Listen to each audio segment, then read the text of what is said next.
Magandang umaga sa ating lahat. I'm Efraim Osingat and welcome to our free stock market seminar.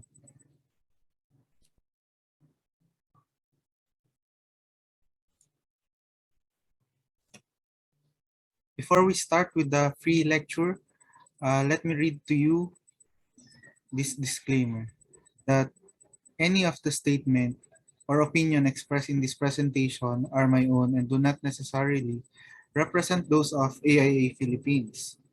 The presentation is purely educational and not meant to become an investment advice. Likewise, the contents of this presentation are not to be recorded or published online without prior consent of yours truly. This will be our discussion flow with this online presentation. Will just introduce myself to you at saka i-discuss ko ang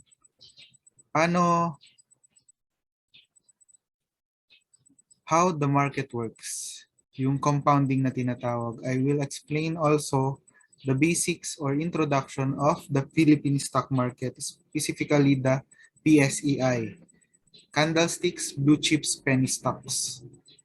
I will also lecture on how you will earn in the stock market.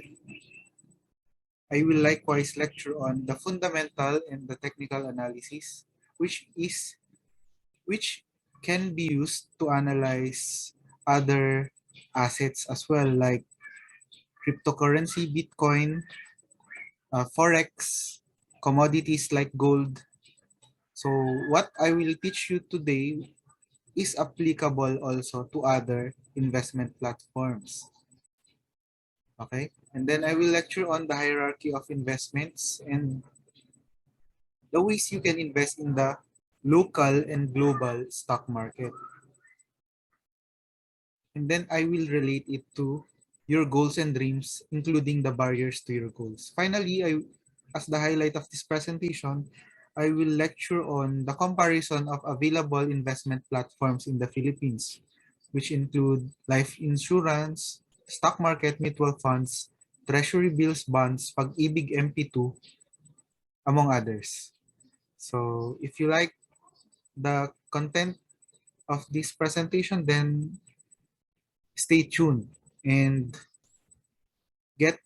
grab your ball pens and pens, pati papel para take down notes kayo with this presentation.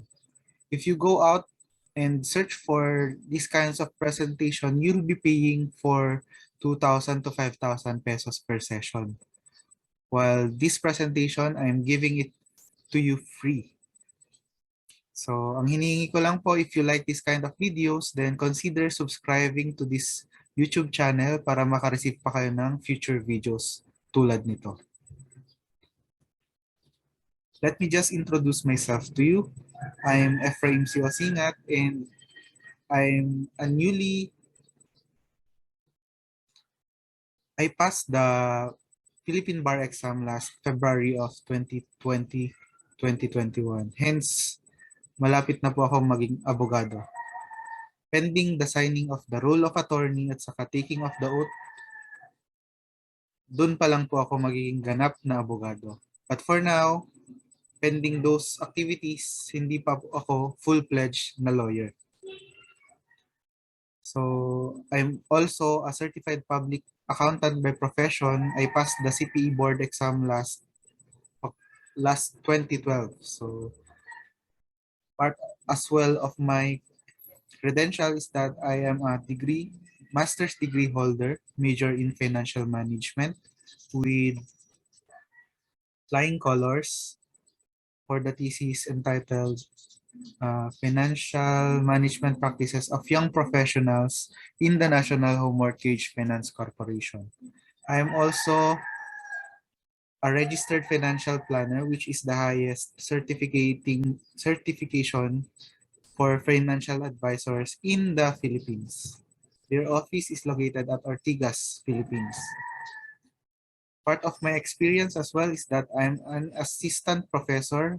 I was a previous assistant professor at Polytechnic University, Philippine Women's University, I'm sorry, and the University of Makati. So this is me, I'm Efraim, and I'm glad to be lecturing you about the stock market for today. So if you want to learn these things, then this webinar is for you. Let's begin our discussion by discussing with you the definition of personal finance. What does personal finance means? In simplest terms, sa layman, pag sinabi pong personal finance, it talks about how you manage your money. So, in simplest terms, personal finance means handling your money. So, it talks about budgeting, banking, insurance, mortgages, investment, retirement planning, tax, estate planning. So, as you can see dito sa illustration, a man and his family will need money to survive. And that knowledge about money also affects your health and the longevity of your life. So to have a maginhawang buhay, one must learn how to manage his or her money very well.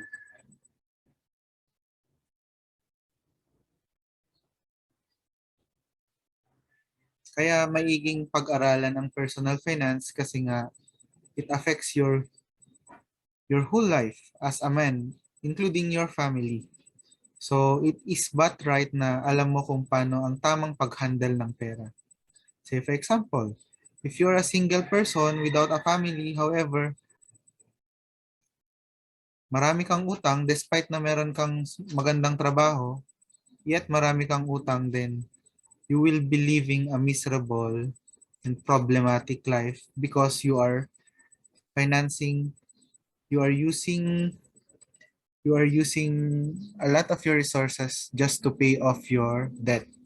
So with the proper knowledge about personal finance, you will be able to utilize to the maximum level yung pera which is scarce. Would you believe me that ang paghahanap buhay is not a lifetime endeavor? There will come a time that you will stop working. Remember our experience last March 2020 where lockdown started in the whole country. So it is an example of us Filipinos reaching the retirement stage. Kasi walang labasan that time. Kung anong meron ka, yun ang bubuhay sa pamilya mo at sa sarili mo. So better judge yourself whether your experience last March 2020 and then subsequent lockdowns is good or not. Kasi kung hindi siya maganda, then you have time to prepare. Kasi ang actual retirement mo is age 60. And you have time to prepare, and the best time to prepare is now. So you have to learn personal finance. You have to learn how to maximize the use of your money in order for you to have a productive and wonderful life. So yan po ang introduction natin with our lecture for today. That's personal finance. Now let me discuss to you how money works. Paano nga ba ang pera? Paano siya gumagana? Ganito po ang paggana ng pera. In this chart, you can see apat na chart na lines, na graph. We have the blue one, which is your money na nakalagay lang sa ilalim ng kama mo. The green one, which is may epekto ng inflation. Ang inflation, when you say inflation, it is the speed of increase in the prices of commodities. Yun yung pagtaas ng bilihin, presyo ng bilihin. The red one means yan yung pera sa graph. The red graph means yan yung pera na nakalagay sa time deposit, which is earning, sabihin na natin, for the sake of illustration, 5%. And then the violet one, mutual fund. So if we compare the four lines, the four activities that a person can do, one can generalize that mas malaki ang kikitain mo kapag linagay mo ang pera mo sa mutual fund. And the purpose talaga of investing is to maximize the use of money. So instead of putting your money sa ilalim ng kama mo, why not put it in good use? Dahil kapag hindi mo ginagamit yung pera mo, nababawasan yung kanyang purchasing power caused by the inflation. Yung yung activity mo na pagtatago mo ng pera mo sa kama is actually depreciating the value of your money kasi nga nababawasan yung product na kaya niyang bilhin. Whereas kapag ginagay mo siya sa tamang platform, you will be earning money from it. So ito ang concept ng compounding. When, let's say for example,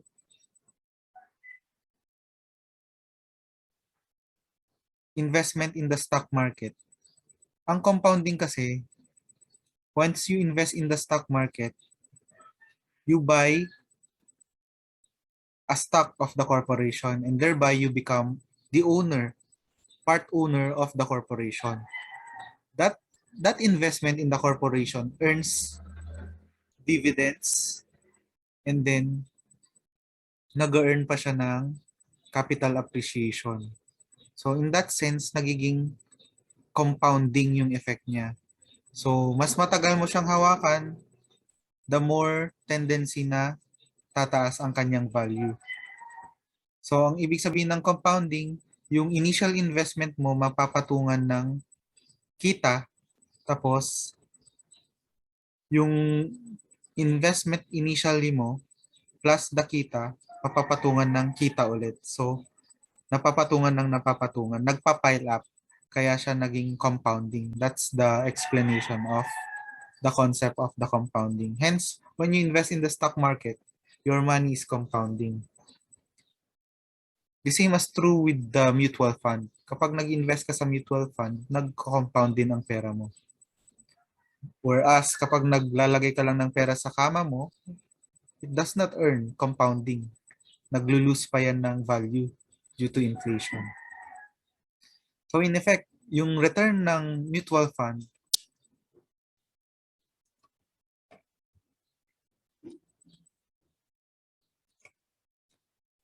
which is the violet one over the inflation, yun yung tinatawag ngayong real gain. Real gain from the mutual fund. Yun yung actual na benefit na that you derive out of your investment. So ibig sabihin, when you invest, try to beat the inflation. Wag lang yung may return na 3%, masaya ka na. Try to look to other investment platforms that can give you higher investment returns. Pero caveat lang, the higher the risk, the higher the return. Kapag mas mataas ang risk mo, mas mataas yung possibility na kitain mo yung isang bagay. So it's up to you as an investor kung ano yung risk appetite mo. Yun naman yung caveat doon. Let me discuss to you naman itong rule of 72. Ang sinasabi lang po dito sa rule of 72, when you divide 72 by the number, ito, say for example, the mutual fund is giving you a return of 10%, you divide the 72 by the number 10. So with that, it will give you a 7.2 na number. So it means your money will double in 7.2 years. Shortcut lang po siya sa computation. So kapag 5 years, pag 5% naman ang return niya, 72 divided by 5. And that is around 14 years. Magdodoble yung pera mo in the next 14 years. So, ang ibig sabihin, the higher the rate of return, the shorter is the period of time that your money doubles. Okay? So, I hope that is clear, guys. Kung may questions kayo, you can write it down sa comment section and I will try to answer them one by one. So, allow me to move forward sa ating lecture. Let me now discuss to you the stock market. Ano nga ba ang stock market? Ang stock market ay lugar kung saan nakakabili ng stocks. Ang stocks ay pag-aari sa isang business.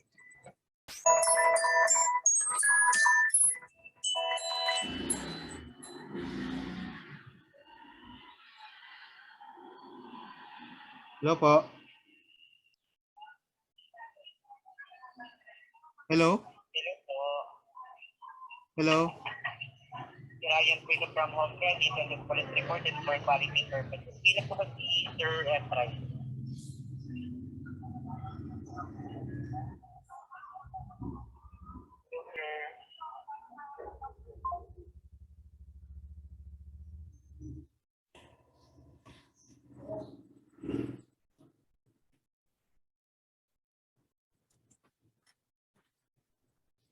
Stock market is the place where you can buy stocks of public companies.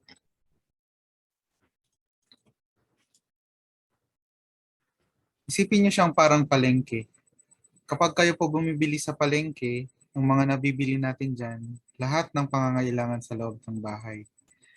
At meron po kayo dyan as buyer at merong seller. Mga nagbebenta, sila ang seller. And then, available ang lahat ng pangangailangan natin sa household. What determines the price is yung law of supply and demand. Kung naalala niyo pa yung economics ninyo, kapag mas marami ang supply, bumababa ang presyo ng bilihin. Kapag mataas ang demand, tumataas ang presyo ng bilihin. Ganon din sa stock market. Kapag maraming bumibili sa isang stock, which is the ownership in a single company, tumataas yung stock price niya. In effect, kumikita rin yung investors, yung nagmamay-ari ng stock. Let me elaborate that later in our discussion. So, ganun din sa stock market. We have the Philippine Stock Exchange as our market, and then with the use of brokerage companies like Call Financial, pwede tayong bumili on our own. There are methodologies to buy stocks from the market. Hindi na tulad ng dati na kailangan mo ng tao na broker to buy a stock. Ngayon, online na po lahat. We have platforms available na pwede nyo gamitin to buy a stock. It depends upon human emotion. Depende kung ano yung gising mo ng umaga at yung nabasa mong news, aangat or bababa yung presyo ng stock with that. Kapag nagpanic ka at bigla mong nabenta yung ownership mo, then you incur losses. So dapat, prior to buying an asset, dapat na-analyze mo muna with fundamental and technical analysis para hindi ka malugi sa iyong investment. Let me tell you that investing in the stock market is a very volatile investment. Very risky siya kasi magalaw ang presyo ng stocks sa merkado. When you buy an asset, a stock, the tendency is it fluctuates very often. In comparison sa stock market, ang cryptocurrency market ay mas double the risk. Kasi nga, sobrang fluctuation ng crypto prices as compared to stocks. So, my advice to you is put only that money na pwede mong i-spare. Huwag mong ilalagay yung tuition fee ng anak mo. Huwag mong ilagay yung emergency fund ng pamilya mo because there is a tendency that you will lose money. And majority of the brokers mga investors lose money because of impatience at saka maling diskarte. So, my suggestion to you, aralin nyo muna and then bago kayo maglagay ng pera, aralin nyo muna. Okay? So, let's move forward. Let me discuss to you yung index ng Philippine Stock Exchange. It is composed of 30 common stock companies, which is the benchmark in measuring the performance of the Philippine stock market. So, sila yung mga biggest company sa Pilipinas, which is considered as the barometer na pang-measure ng performance ng bansa natin. So currently around 7,000 na ang PSEI and in the prior years umabot na siya ng 8,000. So ang projection ng ibang advisors, analysts is that PSEI will reach as high as 15,000 points in the next years to come. So the best time to invest is really today. With the strategies, I will talk about it later in this discussion. Let me share to you the profile of investors sa stock market. Would you believe na only less than 1% of Filipino family knows how to invest in the stock market? Napakaliit po niyan in comparison sa number of investors sa stock market sa US. Ang participation sa US ay 30% ng population nila. Ang population sa US ay around 300 million. So 30% of 300 million is around 30 million investors participate. For us, sa atin, let me recompute that. 300 million, 30%. Around 90 million investors invest in the US stock market. Whereas dito sa Pilipinas, only 1 million of our population. So there is a big gap na kailangang punuan ng ating education system. Kasi apparently,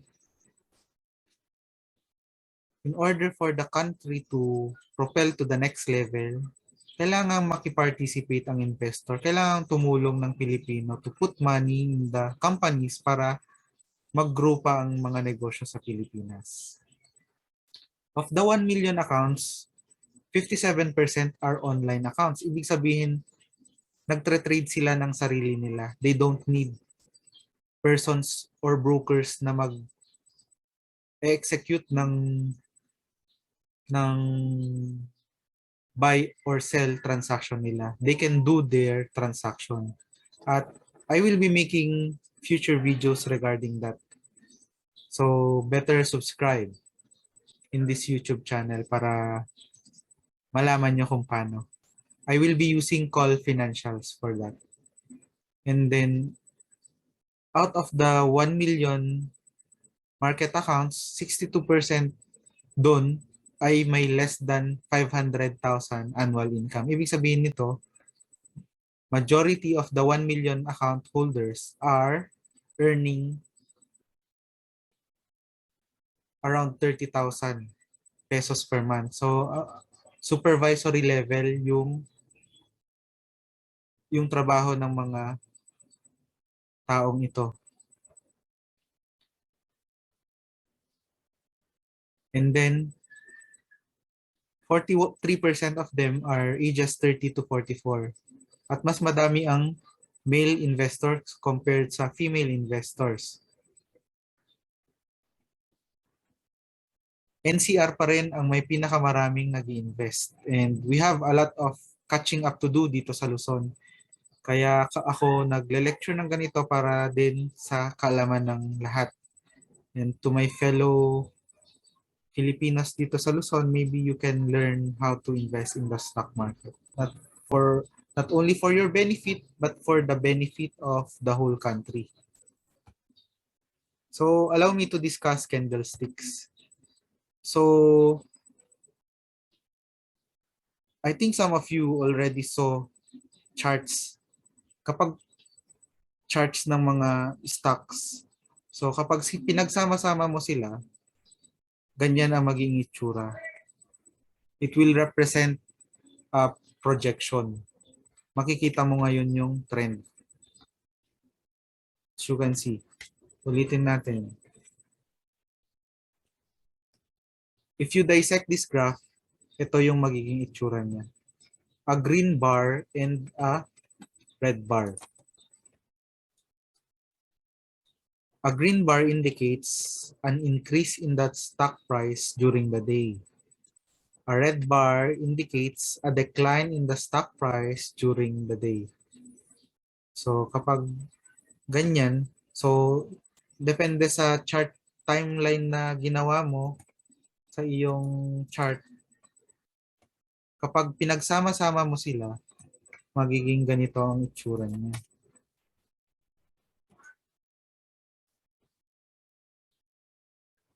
So the red one, ulitin ko, is a decline. The green one is an increase in the price. So kung makikita nyo, ganyan ang nangyayari.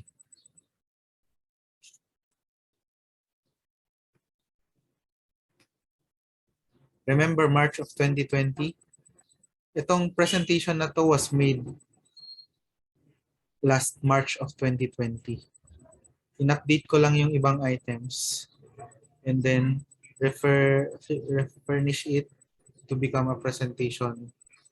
So, ang mga presentation ko dito is way back March of 2020. So, nakita nyo nag-decline siya. Yung PSEI natin, umabot siya sa around 4,000 level. That is the best time to buy an asset in the stock market. Kasi kung titignan mo na siya, yung performance niya ngayon, umabot na siya ulit ng 7,000 level. So the difference between 4,700 and the 7,000, madaming naging milyonaryo ng pandemic. Yun yung katotohanan. That is the effect of the COVID-19. Nag-decline yung PSEI natin, which is the barometer of performance. Yan yung status dati.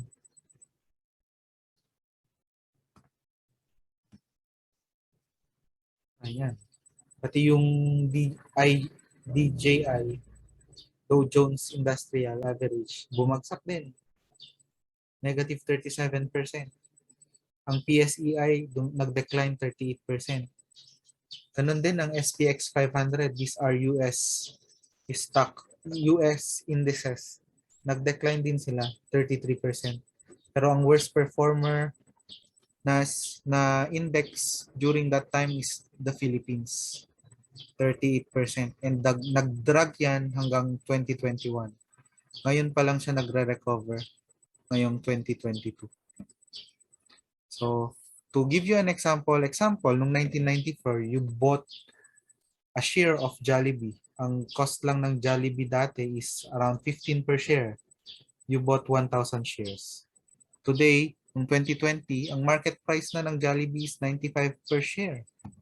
So, by using simple arithmetic, ang magiging net income mo with the transaction is 80,000.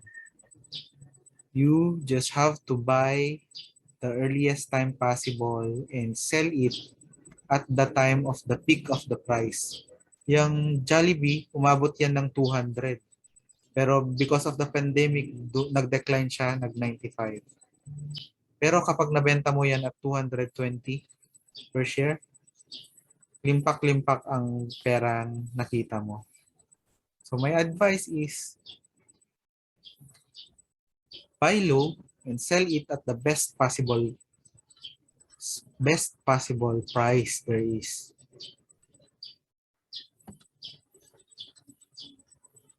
Mas malaki pa sana dito ang kinita mo. So you have to learn how the market works. Okay?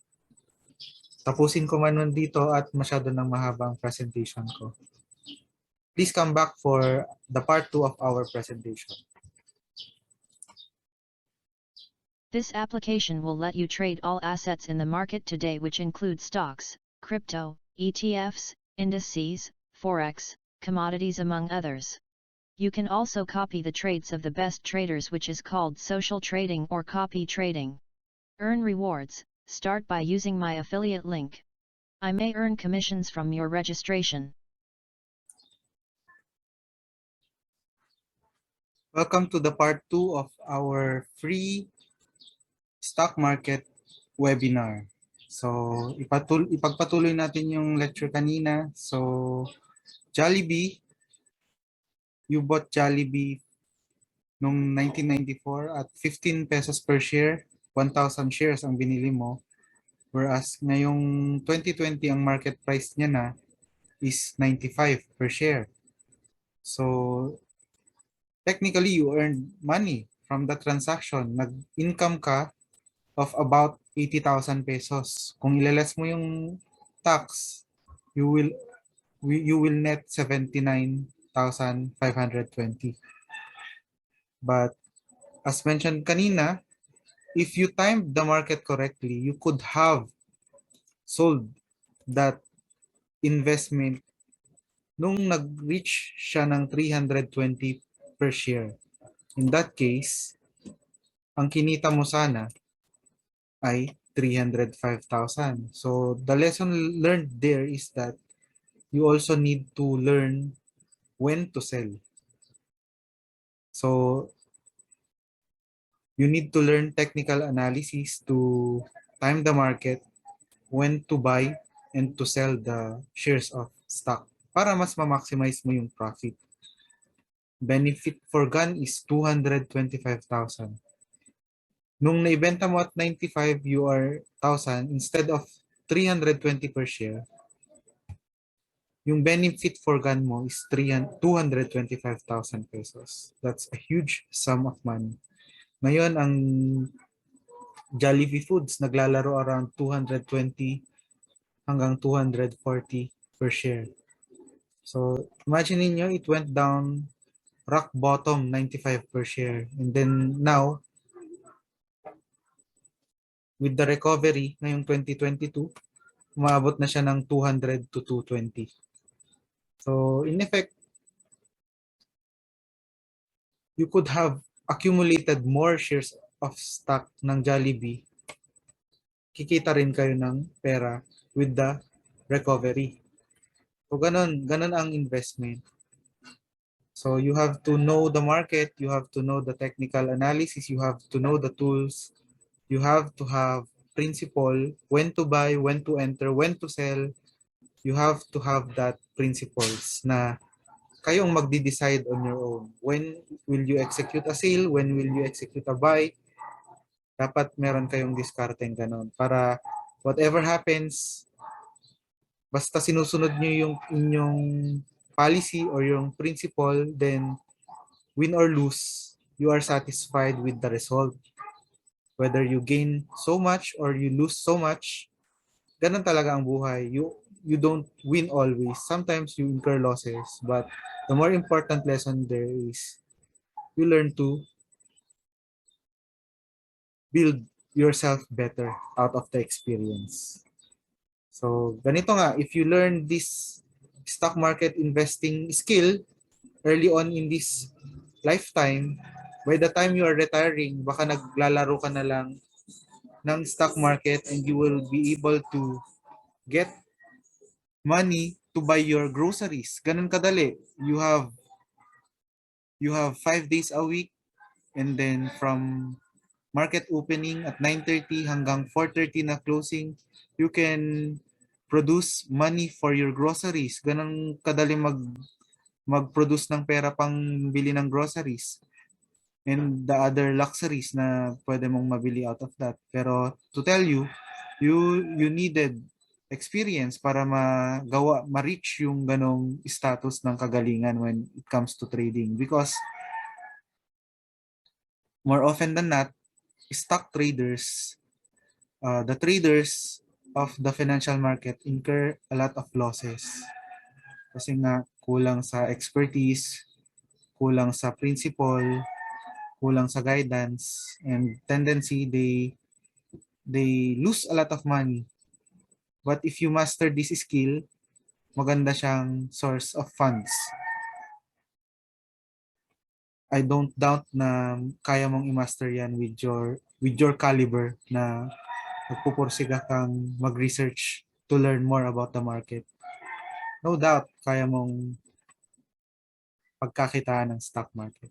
And hindi lang dito sa local stock market, hindi lang sa PSE, hindi lang sa Philippine Stock Exchange. You can go outside of the Philippines, you can go global. We have platforms to invest through to global platforms na like Tesla, Apple, Microsoft, Bitcoin, gold, forex, USD, JPY, mga ganong tipo. We have the capacity nowadays kahit nandito tayo sa Pilipinas to invest not only in the Philippines pero globally. So the principles you will learn here, you can apply them all to have that skill set to enjoy your retirement as early as now. Dapat mag-practice ka na. And I know you can do it. Ako nga nagawa ko eh. Kayo pa kayo. So here are the things that you can, here are the tools that you can use to be able to determine kung anong asset ang dapat mong bilhin, when to buy it, when to sell it. Ito yung mga tools na kadalasang ginagamit. When you say there are two tools. You can use the fundamental analysis or the technical analysis. When you say fundamental analysis, you study the financial statements of the company and come up with financial ratios to determine the performance by the book ng company. When the fundamentals tell you that the company is earning good as reflected by the net income, mataas ang kanyang net income, mataas ang kanyang current ratio, ibig sabihin liquid yung company, then that's a good buy company. On the other hand, pag sinabing technical analysis, you are basing it through trends, through the graph it produced by the daily price changes sa company. Sa chart, yung chart na nakita natin kanina ng PSEI, if you combine those daily charts, you can produce a graph and you can see the trend. Yung trend na yun yung basis mo for buying and selling stocks in the stock market. So, ang kadalasan sa fundamental analysis na ginagamit na pang-measure is the fair PE ratio. Okay? What is PE ratio? Price earnings ratio. When the price earnings ratio is less than 10, ibig sabihin na underprice yung isang company. Ibig sabihin, yung market price sa market is lower than the market price is lower than the book value of the company. Ibig sabihin, ang naka-reflect na market price sa market ay mas mababa compared sa book value sa actual na cost ng company. So it's a good buy. So kapag good buy siya, kapag mas mababa sa 10 ang kanyang PE ratio. Okay? And then fairly priced kapag 15. Pag overpriced naman, ang ibig sabihin niyan, the market value as reflected in the charts is higher than the book value. Mas masyadong, ibig sabihin, masyadong bumibili nung stock to the point na sobrang tumaas ang market value niya as compared sa actual na cost ng company. So, yun yung, so, to summarize, kapag ang PE ratio ng isang company is less than 10, it's a good buy. Kasi underpriced siya. And based sa principle na ina-apply ni Warren Buffett, contrarian kasi si Warren Buffett, ibig sabihin, he does not usually do what the majority does. Ang bilibili niya is contrary dun sa binibili ng karamihan. Ang binibili niya is yung maganda ang fundamentals. Ang discarding yon ay tinatawag na value investing. Say for example, Double Dragon, back in 2017, 18, nag-shoot up ang price ng Double Dragon. nag-shoot up, ibig sabihin tumaas ang market value niya compared sa book value niya. So, dumating ang point in time na nag-burst yung bubble, decline yung double dragon.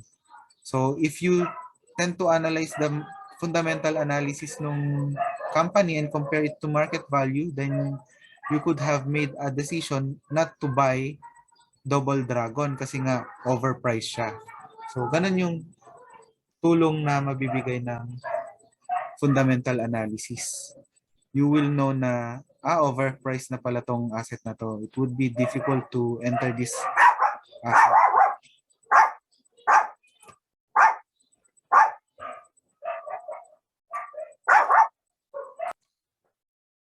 You can go to MSN Money for other fundamental analysis at marami pang mga websites that provide fundamental analysis sa stocks.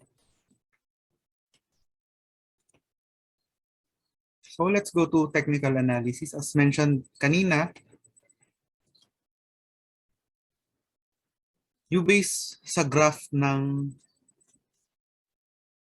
investors base sa technical analysis when to buy and when to sell the asset. So you can buy here and sell here. Ganon yung diskarte kapag technical analysis. So how can you earn from the stock market? There are three modes wherein you can earn from the stock market. One is through capital appreciation. Kasi over time, habang mas dumadami ang nag-i-invest, mas madaming pumapasok na pera sa company, tumataas ang kanyang market value and nag-appreciate ang kanyang price. But to tell you, it's not always the case. Some companies lose value over time, maybe because of their poor management. Kung meron silang major controversy involving the management, may mga major policy na affecting their operations. So, it's not always the case na nag-appreciate ang value ng company. It will depend also to the circumstances na nakaka-affect sa kanyang operations. Okay? Another way to earn in the stock market is through day trading or swing trading. You can trade within the day, you will earn within the day. Pero yung risk nun, as mentioned, is very high. Kasi you are also paying for brokerage fees, taxes, and then you cannot foresee really what will happen during the day. And no one really knows kung tataas ba yan o bababa yan. But when a positive news comes out, expect mo na yan na tataas yung stock price. And then the third way to earn in the stock market is through dividends. These dividends are added to your accounts and then you can opt to reinvest that para madagdagan yung portfolio mo. So, doon yung papasok yung compounding na tinatawag. Okay? So, those are the ways you can earn in the stock market. So, these are your strategies. Ito yung pwede mong i-apply sa iyong trading. Yung tinatawag na ignore cubes doctrine. Ibig sabihin, you buy an asset after you made your analysis, yung fundamental analysis and the technical analysis. You apply this, and when applying this, bilhin mo yung asset, i-hold mo siya forever. I-hold mo siya and then ibenta mo lang siya after 60 years after your retirement. Ibenta mo siya sa retirement mo. Believe me when I tell you that you will earn millions when you do that. Provided you invest. Huwag mong expect na magkaka-1 million ka kung ang linagay mong pera is kakarangkot. Siyempre, you have to put something in that vehicle para umabot ng 1 million. And then, another strategy is to cut losses already. Ibenta mo na agad. If, example, you did your homework, you did the fundamental analysis and the technical analysis, and it shows there na it's a good buy investment. However, later on, a news came out and a new policy from the government, a new law was implemented, putting a higher tax in the company, in the operations of the business, in the industry, that will trigger the earnings of the company. In such a case, mababawasan yung earnings ng company and will negatively affect the market value of the company. Hence, huwag mo nang antayin na bumaba pa yung market price. What you need to do is cut losses already habang hindi pa sumasagad sa pinakababa yung market price mo. So that's the other strategy. On the other hand, the last option that you can exercise is to do the peso cost averaging. When you say peso cost averaging, you buy the stock irrespective sa overtime po kasi, ang stock price ay nag-fluctuate, tama po ba? As we all know, alam nyo, as the time pass by, talagang taas-baba ang stock price. Ang diskarte sa peso cost averaging is that you buy an asset at any point of time, bumili kayo. Kapag mataas ang stock price, bumili kayo. Pag mababang stock price, you buy again. So, with that strategy, na-average nyo yung price ng asset and habang tumataas yung asset, you also gain money from it. So, ganun yung diskarte ng peso cost averaging.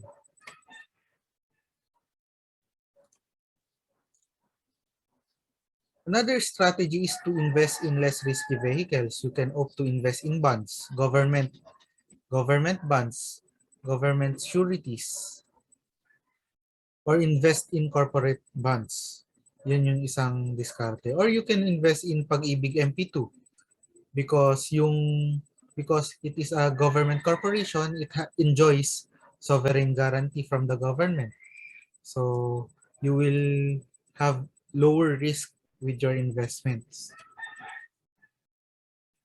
As mentioned kanina, value investing, dark clouds will fill the sky almost after every decade, but it certainly will rain gold. So don't despair, keep on investing. So to reiterate, ang value investing is you buy a stock based on its fundamentals. Piliin mo yung may mababang PER because a low PER means undervalued yung company. And that's what Warren Buffett is implementing in his investment. So, nung March 2020, ito yung mga undervalued blue chips. And you have to research na lang kung alin ang mga undervalued ngayon. And this will not stand for today. So, ito yung technical analysis. Let's i-explain ko isa-isa. These are the basic technical analysis tools that you can use. Moving averages, convergence, divergence, MACD, relative strength index, stochastics. Yan yung basic na technical analysis tools. You can combine them both. Tatlo, apat, i-combine nyo sila to make an informative decision.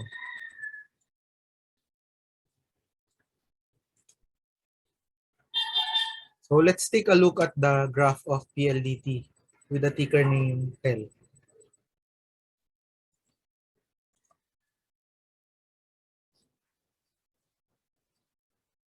I-check nyo itong ginuhitan ko. Ang date niya is December of 2019 hanggang January of 2020. So, i-analyze natin itong part ng graph na ito. So, as you can see, unahin po muna natin itong MACD. So, ang MACD, when the blue line is on top of the red line, ibig sabihin that is a buy signal. Pag nag-enter na pumatong na yung blue line over the red line, as you can see, yung pataas yung price ng PLDT. Ganon din sa RSI. From the lowest point, tumaas siya doon. Anong ibig sabihin yan? It is a buy signal. Same as this one. With the stochastic, as you can see, of the two na na-discuss ko, I prefer stochastic kasi it immediately reflects yung performance ng market. Kapag mas mataas yung blue, over the red line, ibig sabihin, it's a buy sign. You enter the market, and when the red is on top of the blue line, it's a sell signal. You have to sell it already. So, dito, if you buy low, pumili ka dyan ng 1,000, you sell at the top dun sa 1,100 level, then you make a decent gain out of that. So 100 pesos per share ang difference niyan. Kung binili mo is 100,000, then you have 10 million pesos as income. O, di ba? Pero mind you, hindi palaging kita ang stock market. There are circumstances that will test your faith, your confidence, and will definitely bankrupt you. Kaya kailangan mong pag-aralan ito bago ka maglagay ng sarili mong pera sa stock market. So it's up to you to study more on this technical analysis. Ang pinakita ko lang sa inyo is an introduction, so it's up to you to strengthen kung ano yung itinuro ko sa inyo. But in effect, yan yung magandang measures, the MACD, the RSI, and the stochastics. For the discussion, you look at the actual, you research it para mas maintindihan nyo.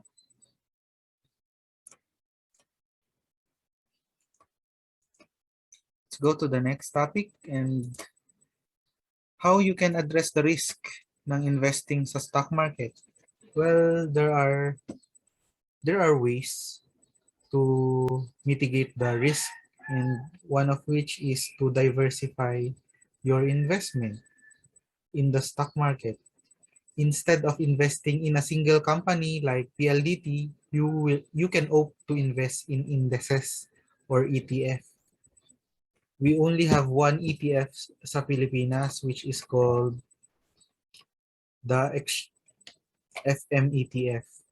So itong FM ETF, it mimics the performance of PSEI. Kung ano yung performance ng PSEI, yun din ang performance ng FM ETF. You can invest as well sa mutual fund kasi nga multiple assets ang pinaglagyan niya, multiple companies. So it is diversified platform. You can also invest in VUL insurance kasi naka-diversified yung underlying investment niya. And UITF. So to address risk, you can opt to invest into multiple companies, not just into one companies. In that case, na-diversify mo yung risk of losing your money into single company. The other thing that you can do is to recalibrate your portfolio para ma-maintain yung percentage ng gusto mong maging level ng investment mo. So for example, you have 1 million portfolio, 1 million investing portfolio. Yung gusto mo is 50% of that 1 million goes to real estate, 25% goes to commodity, goes to mining and oil. 25% go to banking. So if that's the case, kapag lumampas yung mining and oil mo ng 25%, the excess of over the 25%, ilagay mo dun sa ibang portfolio mo para ma-maintain mo yung portfolio mo, yung percentage distribution ng portfolio mo. That's how you recalibrate your portfolio to minimize the risk yung overexposure mo into a single industry. So, mahaba na tong video natin. Come back for our part 3 ng ating free stock market seminar. Thank you! Gcash is a domestic online application which is the best app to use when paying bills. You can also invest in the stock market using this app and an app to buy life insurance. Try it now. See the link in the description of this video to get 50 pesos cash rebate.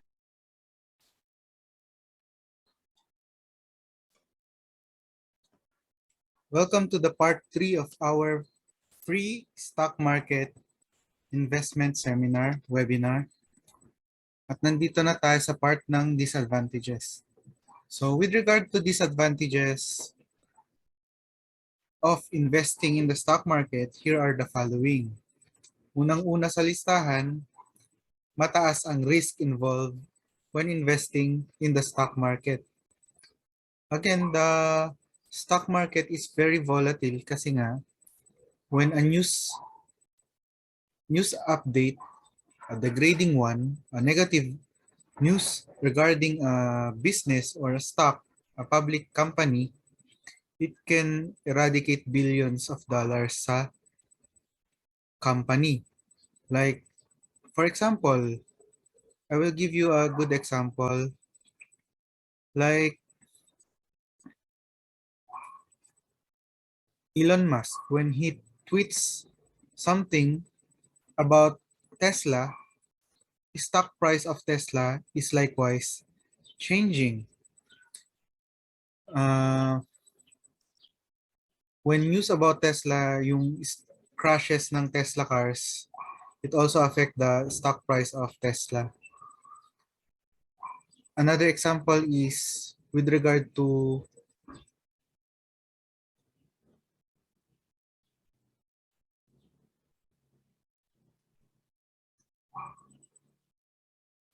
so what do I mean? Talagang volatile yung price niya and no one can predict what will happen next to the prices unless you've done your job in analyzing the fundamentals of the company and you take into consideration the management that leads the company, then talagang magiging tiwala ka, kampante ka that in the long run, the company will be a market leader in the industry that it's operating.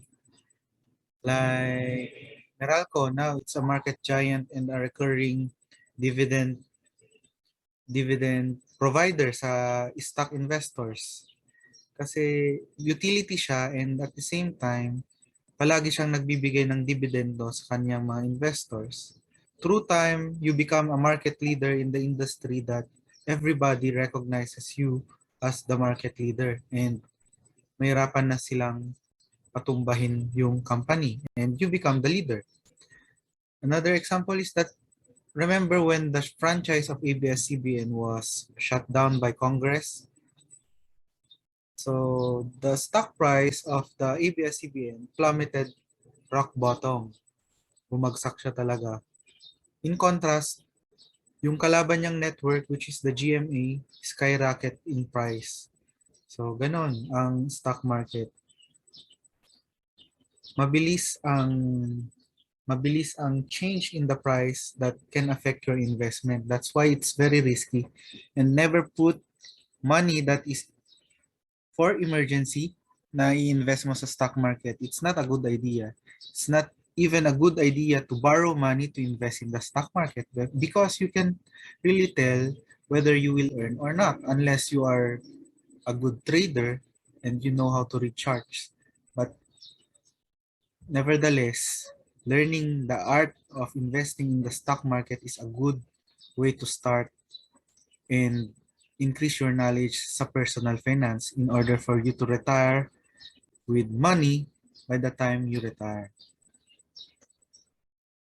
So another disadvantage is that no one will push you to continue to invest when the opportunity presents itself because ikaw nga lang ang nagmamanage ng pondo mo. You are not hiring any financial advisor to do that in your behalf.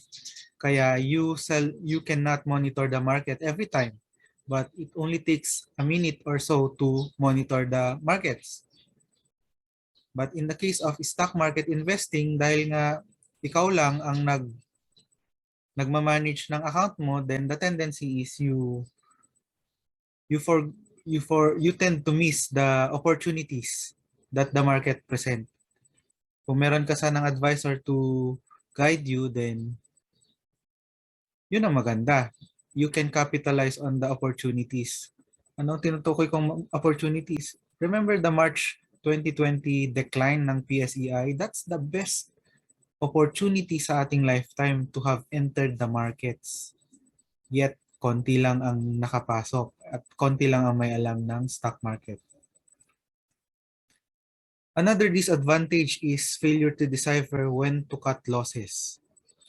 Ayan ang problema sa mga newbies, mga new investors is that they tend to be clingy to their investment, being too attached sa kanilang investment. Nag-lose na ng value ng about 50%, they are still holding on. Well, sa bagay, if you truly trust the business, if you did the analysis part, the fundamental analysis, the technical analysis, I can associate it as building a house. Kapag nabagyo yung bahay mo, you don't sell immediately the house. You repair it. Tapalan mo yung mga butas. Lagyan mo ng bulkasil. If natanggal yung yero, palitan mo yung yero. Ganon din sa investment sa stock market. If that happens, kapag bumaba yung presyo, you add up. You add up to your investment. Kung tiwala ka sa business na binili mo. If tiwala ka sa Jollibee, dapat bumili ka nung March 2021 nung 95 pesos per share siya. At ngayon, 240 per share na siya to 220. See, it's not always cutting losses. May tinatawag na peso cost averaging. It's up to your principle, it's up to your policy as to kung anong dapat mong gawin. But the most important thing is you do the analysis, you do the fundamental, you do the technical, and the rest will follow.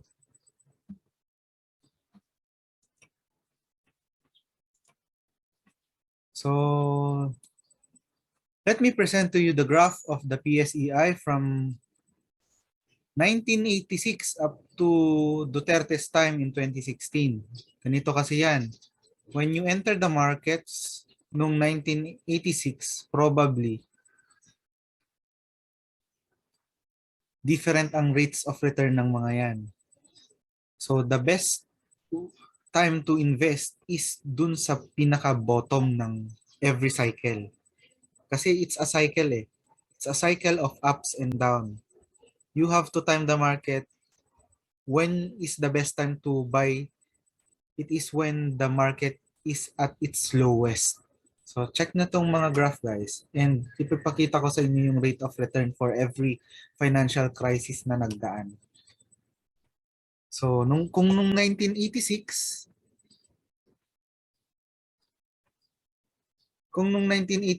ang PSEI lang ay 1,000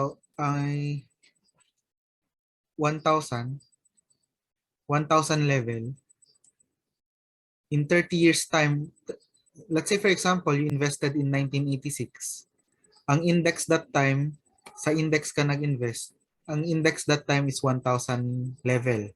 Pero nung 2016, naging 7,500 level na siya. In 30 years, your investment earned 6.95%. Quite decent, but not enough. Pero kung nung 2004 ka nag-invest, look at the 2004 graph. 2004, this is 2004. After the 1997 financial crisis, nag-bottom siya.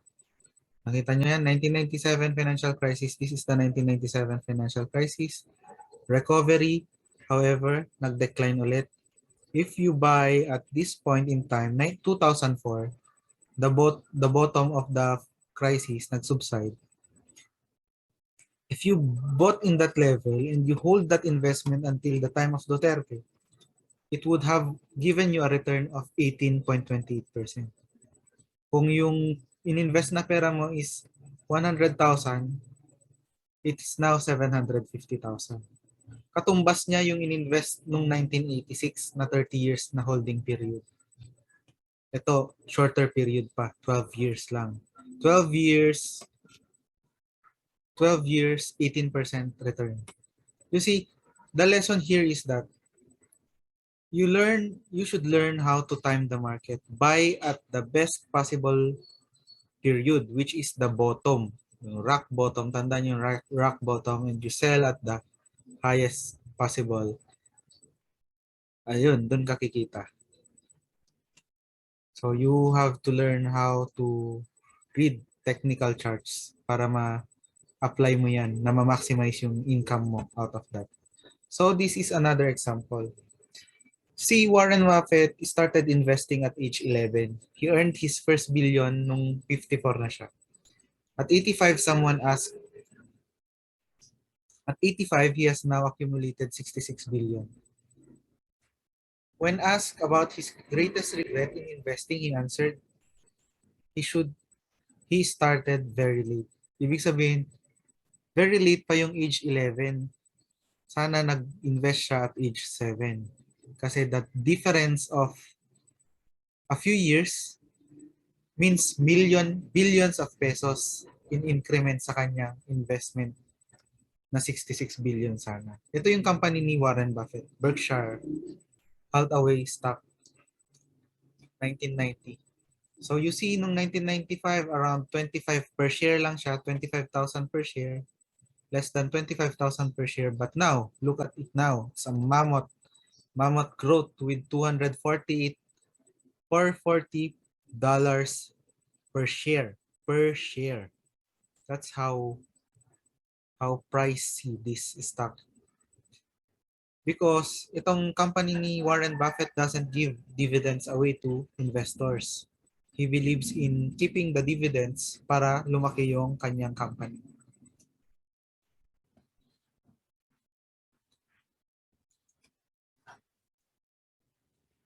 Another example is Ayala Corporation. Let's see this graph. Ito yung kanyang current graph.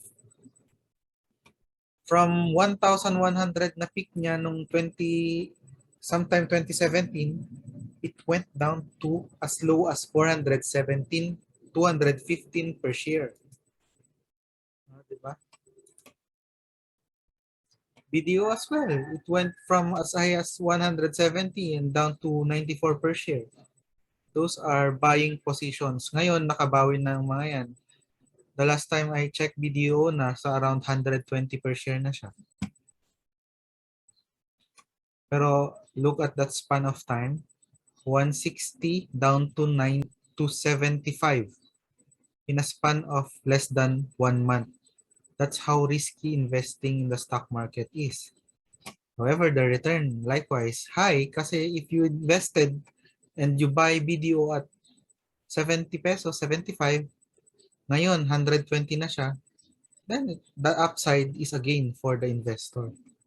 It's a double-edged sword that can be beneficial or not beneficial to the investor depending kung gaano ka kagaling as investor. So if I were you, you have to study technical analysis as well as the fundamental analysis so that you will learn when to enter the market and exit the market. Ito rin. This is Golden Heaven before. Ngayon, Golden Bria na siya. This is a company of Manny Villar. Golden Heaven. Nag-merge siya sa kanyang real estate. Hence, from dating 17, it went up, it shoot up, naging 400 pesos per share. Imagine, madaming naging bilyonaryo dyan. In a matter of days ito, nag-shoot up yung price. It's amazing. You can earn millions in an instant with stock market. Ito yung nabanggit ko kanina. Talking about double dragon. See the graph. Dumami ang nag-demand sa stock price niya, hence tumaas yung stock price. Madaming bumili, Madaming dumili hanggang nag-peak, nag-burst yung bubble mid-2016 and then nag-decline na siya at patuloy na na-decline. Yung nabili ng ibang investor at 80 pesos per share is now worth 16 per share. Hindi palaging pataas ang stock market, minsan ang stocks, I should say, minsan pababa din. It all depends upon the company that you buy. Dito, nag nag-aagawan yung investors to buy in when the stock price is going up. So remember yung principle ni Warren Buffett, be careful when others are greedy, be greedy when others are fearful. So, dapat dito na madaming greedy na investor, dapat dyan ka na natakot na pumasok. Huwag ka munang papasok. And when the time comes na hindi na greedy ang mga tao at nagde-decline na yung stock price niya, that is the best time to enter the market. Well, I'm not saying that you should enter DD. You should analyze first the fundamental and the technical analysis prior to entering that market. Let's proceed. So the summary of principles I discussed with you, you should always consider inflation in your investment kasi nga inflation diminishes the value of your money. Yung dating isang cart na napupuno mo nung bumibili ka nung 1990 is now lumiit na yung laman kasi nga of inflation. So better invest your money in the best performing asset that you know. Huwag mo lang iwan siya sa sa ilalim ng kama mo. Number 2 lesson is to stock market entry is important to maximize return. Remember yung entry, no, kung nagpumasok ka nung 2004 sa stock market, you earned 18% return in 12 years. Kaya entry is very important. Yung entry nung March 2020 is the best entry sana. Masama mang isipin na kumita tayo sa pandemic, but it is what it is. You could have earned your first million nung nag-invest ka nung March 2020. Number 3, if your purpose is long-term investing, never mind the short-term volatility of your investment. Yearly calibration is recommended to maximize your profit. Yes, correct. Short-term volatility, you should ignore that when your purpose is long-term. When your purpose is retirement, never mind the short-term volatility. What you should focus on is the discipline to invest on a regular basis sa iyong account. You implement the peso cost averaging para at the time you retire, you have enjoyed the compounding power of money and you will end up with millions of pesos. The next lesson is to start investing at the earliest possible time. Since na-miss mo na yung ibang opportunity years before at ngayon ka lang natuto mag-stock market, I will repeat, the best time to invest is now. Invest ka na ngayon. However, caveat, you have to learn first the principles of fundamental analysis and the technical analysis. So to learn more about these principles, you should subscribe to my channel because I will be sharing it with you. And then exponential growth of investment will come at year 20 to 30 years after investing. Ayan naman ay based sa ating computation. Exponential growth meaning biglang bulusok pataas ng investment mo. It occurs at the year 20th and 30th or 30th ng investment life ng investment mo. So we move on to the next part of the topic. So ito yung ating PSE.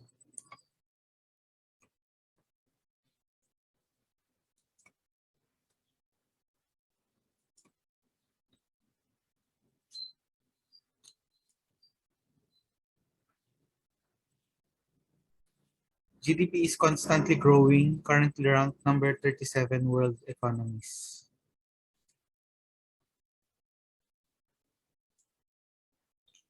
Only shows that no reason to panic kasi kayang mag-recover ng Philippines. True enough, this year, 2022, almost balik na siya sa level ng pre-pandemic.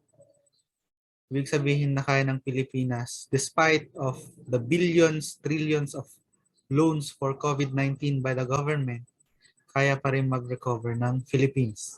Primarily because we have a lot of OFWs who provide dollars sa country. Pasalamat tayo sa kanila at Pilipinas ay nakaka-afloat because of their remittances. Thank you, our OFW brothers and sisters. So this is the next part of the program. Paano ka ngayon kikita at makakapasok sa stock market? Here are the means and ways on how you can invest in the Philippine stock market. Una, you can invest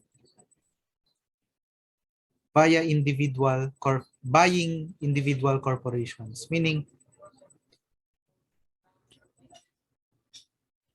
bilhin mo yung stock ng PLDT, bilhin mo yung stock ng BDO, bilhin mo yung stock ng SM, individual basis. Okay? The other means is to buy it through mutual funds. Yung ginagamit ko pong platform ngayon is called Call Financials. So it is an online platform where you can buy individual companies or invest in mutual funds. So yun, it's a good platform because you are the manager of your own account. You don't need somebody else to trade in your behalf. Pero you will only need to find time para aralin how the market works. But it's something that you can learn. Even if you are not an accountant, you can do it by yourself. Aside from mutual fund, you can invest in the stock market through buying exchange-traded fund. Currently, as mentioned, the only ETF in the country is the First Metro ETF. It mimics the performance of the PSEI. Another method where you can invest sa stock market is through UITF or the Unit Investment Trust Fund. Its difference sa mutual fund is that yung UITF is managed by the banks while the mutual funds are registered with the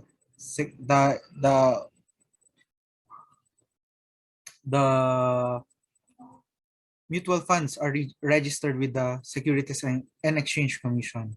Lastly, the last modality in order for you to invest in the stock market is through buying variable unit link insurances, which I consider as the best investment platform if you don't have or you are not willing to learn you don't want to learn and you don't want to incur losses with regard to trading. The best platform for you is VUL Insurance because the underlying asset niyan ay stock market din. I will discuss more about VUL Insurance in later in this video. So again, to reiterate personal finance, it talks about how an individual manages his money. So masyado na mahaba tong video, I will cut it here and balik kayo sa part 4 ng ating webinar. Thank you.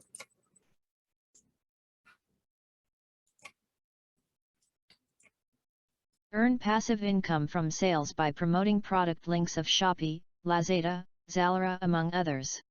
Just generate the affiliate link and post it in your social media.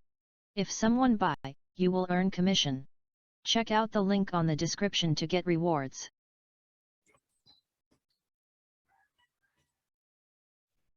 Welcome to the fourth part of our free stock market webinar.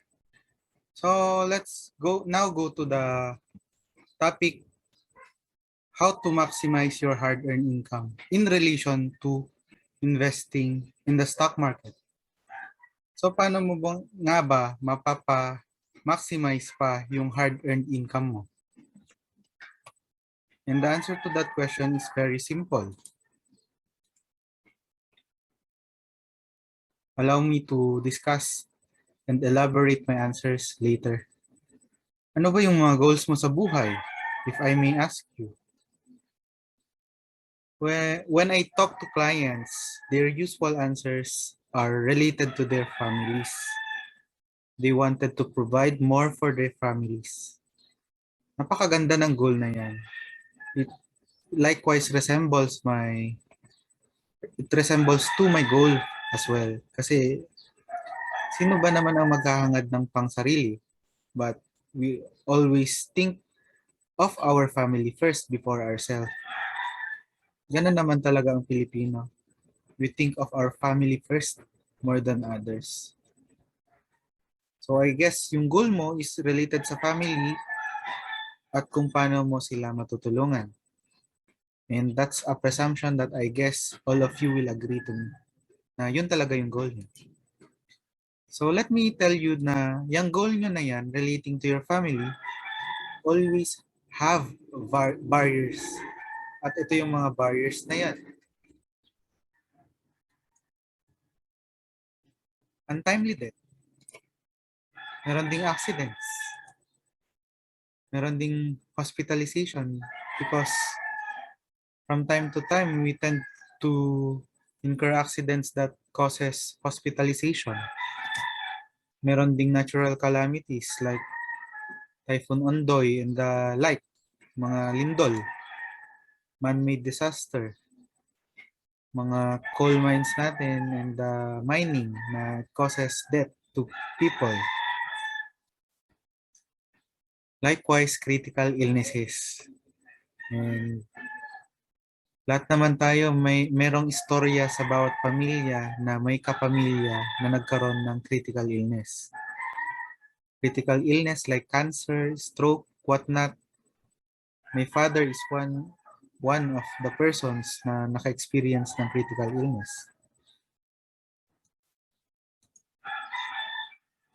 Finally, one of the barriers to your goals ay retiring without money. You tend to provide all what your family needs and later on forget na mag-alat ng something para sa sarili mo, para sa retirement mo.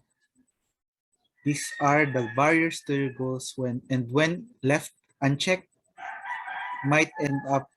you might end up suffering by the time you retire or by the time that you needed the money the most. Ang role ko as financial advisor is to build a wall, itong red wall sa iyong goals to your family. Allow me, by offering my services, to address these problems while attaining the goal of retiring with money. Ayun yung aking function as financial advisor.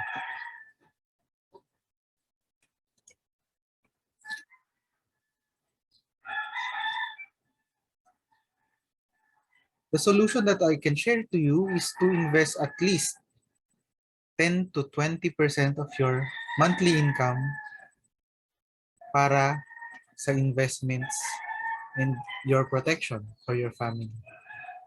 Sakripisyo naman na yung mga luxuries sa buhay, mga wants, isakripisyo mo na for the sake of your family. Let me tell you, kapag na-hospital ang isang kapamilya, the first thing that the person will do is to seek help from you, na kapamilya. At kapag nangyari niya, since wala ka ring naitabi, or kung meron man, mahuhugot mo, at kung naubos yon, lalapit ka ngayon sa relatives and friends. Let me tell you that there's another way of doing things. If diagnosed with a critical illness, a check will be given to you to tend to your critical illness. Hindi mo na kailangan magpakahirap na kausapin yung kapamilya mo na hindi mo naman kinakausap dati, but for the sake that you need money to tend to your needs, ay kakausapin mo na sila. This is your tool to protect yourself as well. With excess money, you can treat yourself, you can cure yourself. Sakripisyo mo lang yung 10 to 20% of your income. Consider it as paying yourself first. Sa book ni Robert Kiyosaki, The Rich Dad Poor Dad, The Richest Man in Babylon, separate at least 10 to 20% of your income, you pay it to yourself. Isegregate mo na yung 10%. The remaining 90%, dyan mo kunin yung panggastusin mo sa bahay, kuryente, ilaw, tubig, transpo, education ng anak mo. But please, yung 10 to 20%, you pay it to yourself. You owe it to yourself. Okay? Para yan sa future mo, para sa future ng pamilya mo. By the time that you needed money, you have that 20% that will address the needs that your family needs. Kasi nga, if without life insurance, by the time that you are in heaven, yung maiiwan mong pamilya will have to pay for.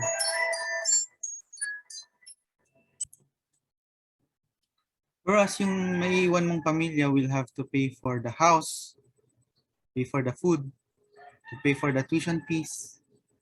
In short, they will have to continue living despite you taken out of the picture. Life continues for them.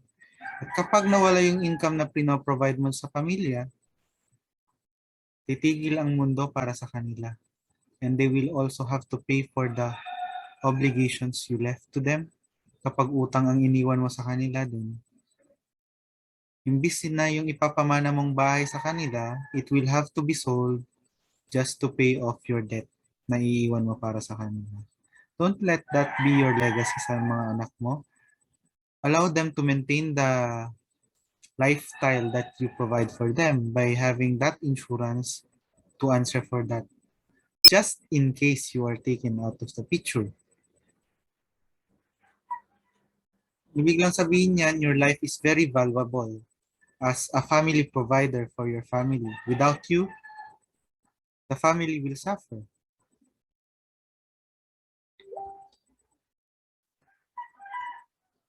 And these are the cost of dying nowadays. Coffin around up 210,000. Memorial services by the millions. Funny thing about dying is that I know of people who bought St. Peter's first before buying life insurance. Ganito po kasi yan, ladies and gentlemen. Prior to buying memorial plan sa St. Peter, why not buy insurance first? Because insurance can cure you. Insurance can tend to the cost of hospitalization of your critical illness. Whereas ang cost of buying St. Peter, you will only need that when you unfortunately taken out of the picture. Pagalingin po muna kayo ng insurance before bumili ng St. Peter. Anyway, ang life insurance, it's not that costly. You can buy as low as 500 and as high as billions of pesos. You just have to ask a financial advisor.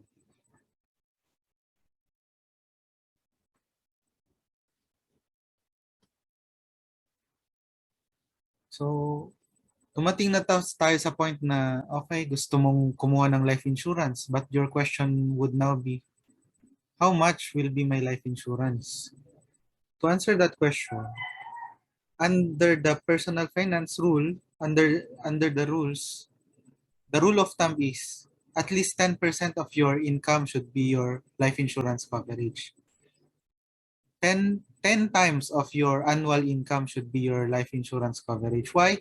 To allow your successors, your beneficiaries, to live for at least 10 years na wala ka sa picture, na ma-maintain yung lifestyle na ina-enjoy nila while you are there providing for that income.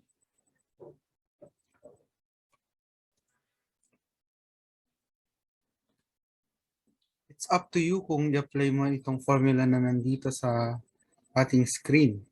But the rule of thumb, kahit 10 years lang, it's enough.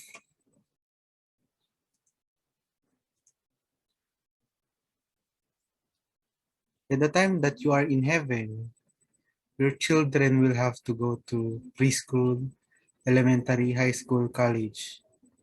Ang total estimate niyan, lahat ng yan is 1,860,000.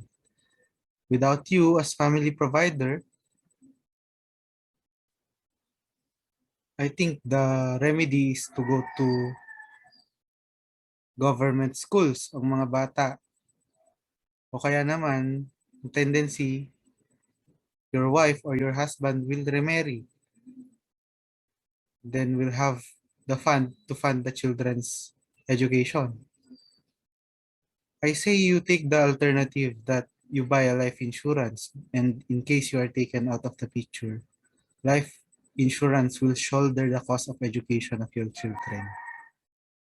That's a more viable option than the other two I mentioned. Another barrier is accidents. Accidents really happen, and it can really claim lives. Based dito sa crashes as of 2019, in 2019, human factor ang major cause ng road crashes sa Pilipinas. Imagine, naglalakad ka lang sa daan and accidentally hit by a car. God forbid, sana hindi natin ma-experience yan. But it's the reality. 8,809 experienced that already last 2019.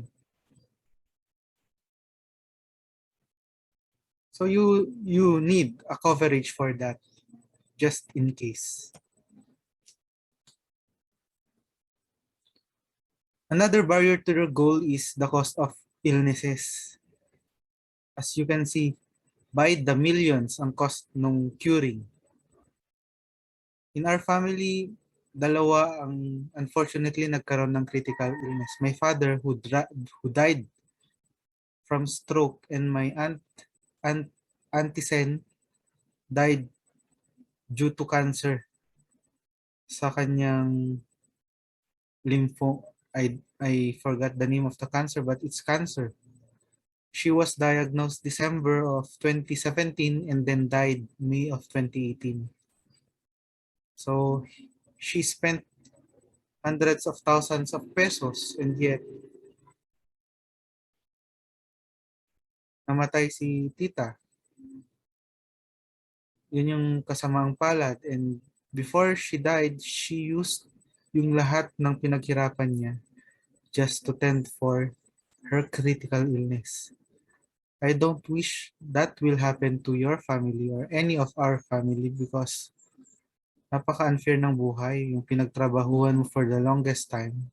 My tita was an OFW. All her life, she was 60 when she died. All her life, she was working as an OFW, and by the time she retired, ayun ang nangyari. She got critical illness and died all of a sudden. Ang bilis ng pagkamatay niya. December and then May of 2018. That's a span of 5 months. So you should consider getting life insurance with critical illness protection. Philippines is one of the countries that is currently madaming dumadaan na bagyo, di ba? Observe nyo, around 20 per year, and it is a perennial problem, and it causes lives as well. It claims lives. So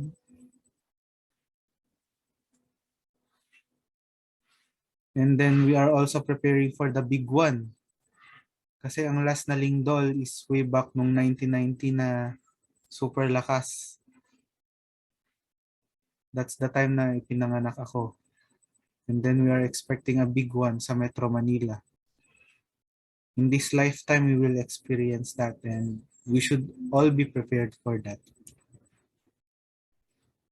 Another barrier is hospitalization. Would you agree that the most expensive bed in the world is not found in hotels, but in hospitals? I agree. So if you don't want that your salaries will be spent for hospitalization, for the cost of your hospitalization, then you better prepare. There are insurances that caters to hospitalization. So, makakabawas yan ng gastusin. And here are the costs of hospitalization.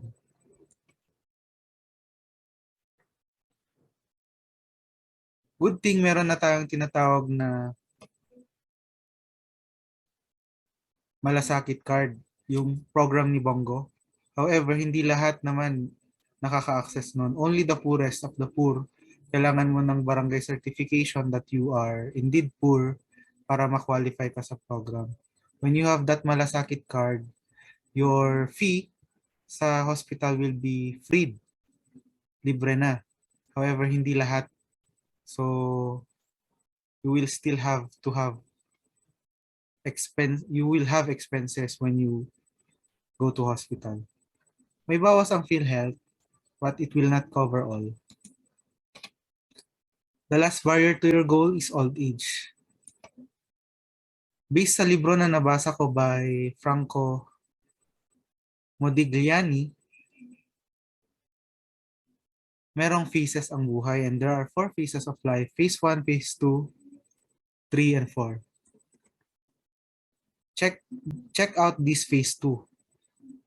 Around the start of 20s, magkakaroon ka na ng income represented by the black line. And then meron ka ring expenses, which is the red line. Habang umaakyat ka sa ladder until age 60, paakyat ang iyong salary. Whereas yung expenditure, aakyat siya sa 40s but will have to decline by the time you are 60s. Kindly check that your income by the time you are 60 will now stop. Ang maging source of income mo na lang dyan is pension, if you have one. But if none, pamilya ang aasahan mo dyan na magsasalba sa'yo. However, your income stops but your expenses continues kasi you will still have to buy medicine, food. Continuous ang spending mo dyan. So, definitely there's a gap. This is something that you and we should prepare upon. So that comes in yung saving at investing na sinasabi. Dapat yung habang malakas ka pa, you are able to save at least 20% of your income so that it will be used to cater to your expenses by the time you are 60 and until the time you will depart to heaven. So, based dun sa study niya, only 6 to 10% reaches financial security goals. Kaya ang mere definition lang ng financial security goals is income is higher than the expenses. So, only 6 to 10% reaches that.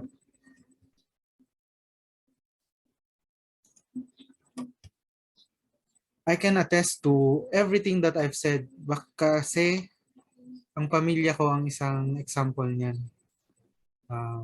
We are a big family. Here is my father. He was a regional director. He's earning well nung buhay siya.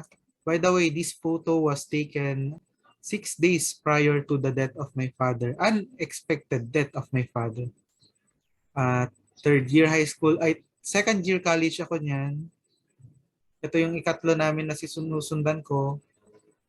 College na rin. Si kuya, college that time. Si ate, professional na siya, medical technologies. And si bunso, high school. 6 days after this photo was taken, my father died of stroke. So, imagine niyo yung pinagdahanan naming hirap. My father do not have any life insurance. Gumapang kami sa hirap just to finish our studies. Good. The good thing is, we are now all professionals. Lahat sila medical field while I am a CPA lawyer. I finance for myself for my law and my master's degree. Pero si mama lahat ang nagsumalo nung namatay si papa. Thank God at hindi ko rin na-experience maging student, yung sa librarian, yung nag-working student. So, hindi ko na-experience yun, but we really had a hard time coping up. Yung minis ni Papa Nas na yung na-provide niyang income back when he was alive, talagang nawala siya. Naghirap kaming lahat. Yan ang ayaw kong ma-experience nyo. That's why I'm here talking about life insurance and whatnot. The best platform to address all these barriers to your risk ay life insurance. To synthesize all of this, let's continue to the part 5 of this presentation. I hope you come back para ma-synthesize ko yung presentation. We'll be comparing all the investment platforms sa Philippines. Stock market, VUL insurance, mutual funds, time deposit, Pag-ibig MP2, whatnot. I will synthesize in one presentation and you need to hear this out. You will know that VUL Life Insurance is the best investment platform available in the Philippines. So see you.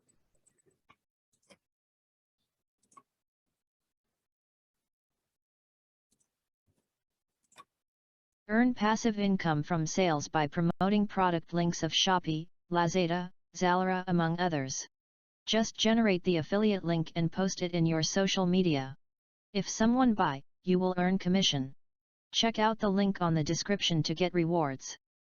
GCash is a domestic online application which is the best app to use when paying bills. You can also invest in the stock market using this app and an app to buy life insurance. Try it now. See the link in the description of this video to get 50 pesos cash rebate. Welcome to the 5th part of this presentation, and to affirm the best platform there is as an investment in the Philippines is life insurance. Ang life insurance kasi, it addresses the 5 barriers to your goals like untimely death, accidents, hospitalization, natural calamities, even retiring without money. Lahat na address niya. So, even if walang mangyaring untimely death, critical illness, yung insured can have an investment that can be utilized sa kanyang retirement. Kaya siya I considered the best investment platform.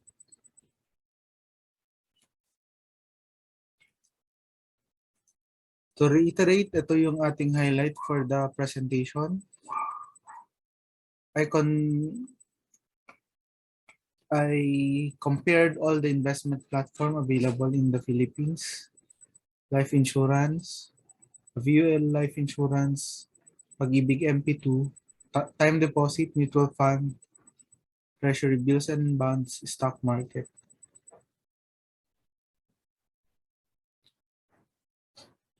Yung inclusions kasi ng VUL life insurance, doon nagkakatalo.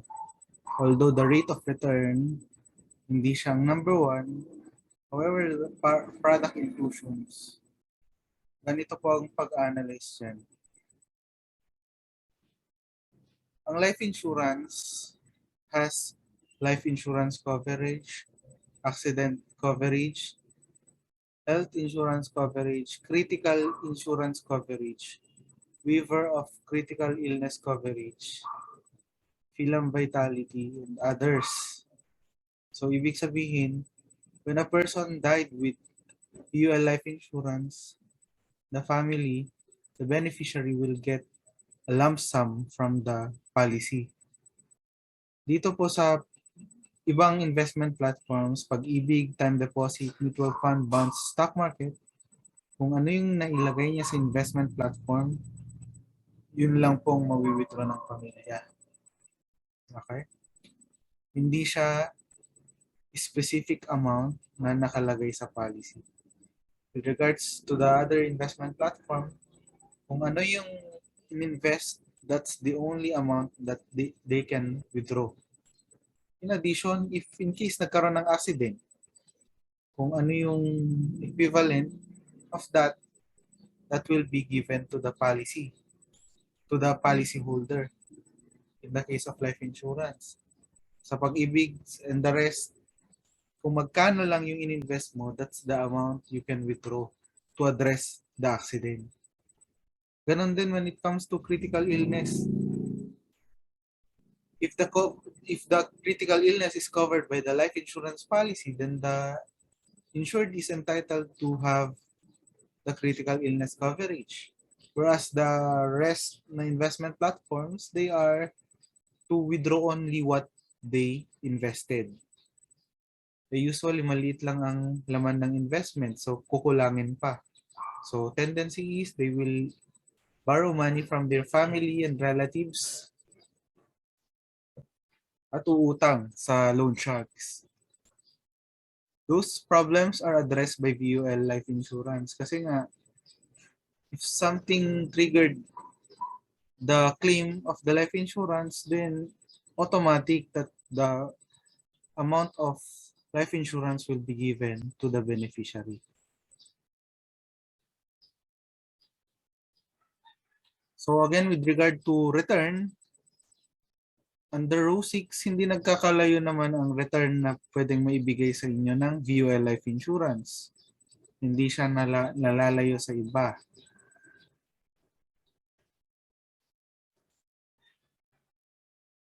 Ang stock market, unlimited ang opportunities mo. However, mataas din ang risk. The same as true with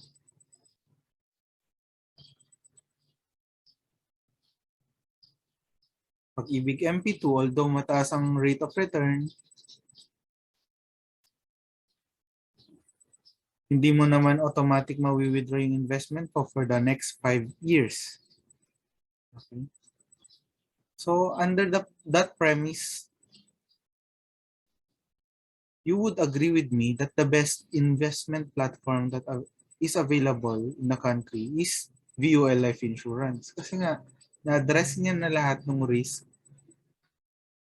Kung wala namang risk o wala namang claim whatsoever, the amount of money invested will be withdrawn as a retirement fund by the time that you are 60.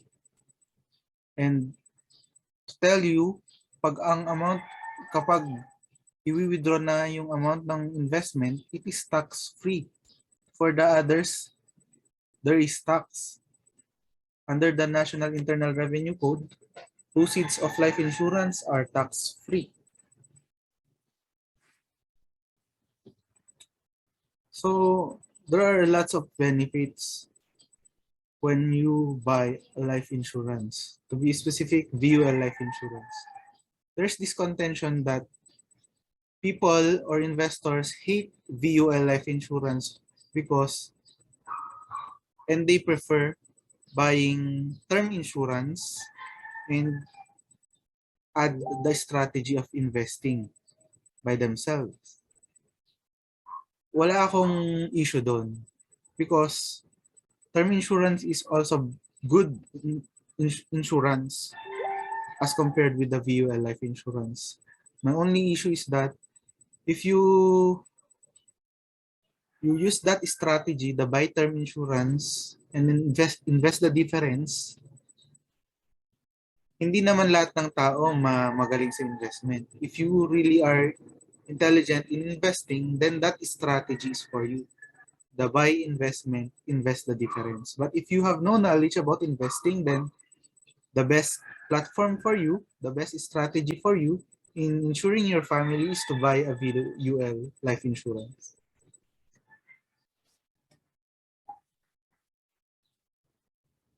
If ever this presentation is helpful to you, consider subscribing to my YouTube channel to receive more of the same contents. Anyway, after discussing that VUL life insurance is one of the best platforms in the Philippines, let me discuss to you the 7 performance measures that the Insurance Commission conducts to insurance companies. So there are 7 performance measures as listed in the screen. Based on premium, based on paid up capital, based on net worth, based on net income, based on total asset, based on invested assets. As for me, the best performance measure in these 7 performance measures is the performance based on net income. Based on net worth, I should say. Yung net worth, it is the amount of capital invested by the investors, by the shareholders in the company. Okay? Yun yung pinaka-investment nila, share capital. The higher the share capital, the higher is the amount that the investors, like you and me, can claim from the company. If in case there is a bankruptcy. Yun naman on the legal parlance. So who really is number 1? Based po ito sa 2020 na calendar year report of Insurance Commission. As you can see, AIA Philippines, formerly known Philam Life, tatlo ang kanyang number 1. Number 1 siya sa net worth, number 1 siya total assets, number 1 siya sa invested assets. Okay? While the rest, BPI Philam, for your information, ladies and gentlemen, is a sister company of AIA Philippines. Ang nag-handle naman ng accounts dyan ay bank. Kaya mas madaling magbenta ang mga sellers kasi nga they have the reputation already as compared sa financial advisors ng AIA Philippines. Ang magiging basis nila sa pagbenta sa AIA Philippines is yung kanilang prestige as financial advisors. Whereas dito sa BPI Philam, ang basis nila is the authority of the BPI Philam Life na matibay silang negosyo and they are bank. Ganun naman ang ka-trustworthy ang mga banks sa Philippines that whoever represents the bank is already credible. That's why, kung titingnan nyo,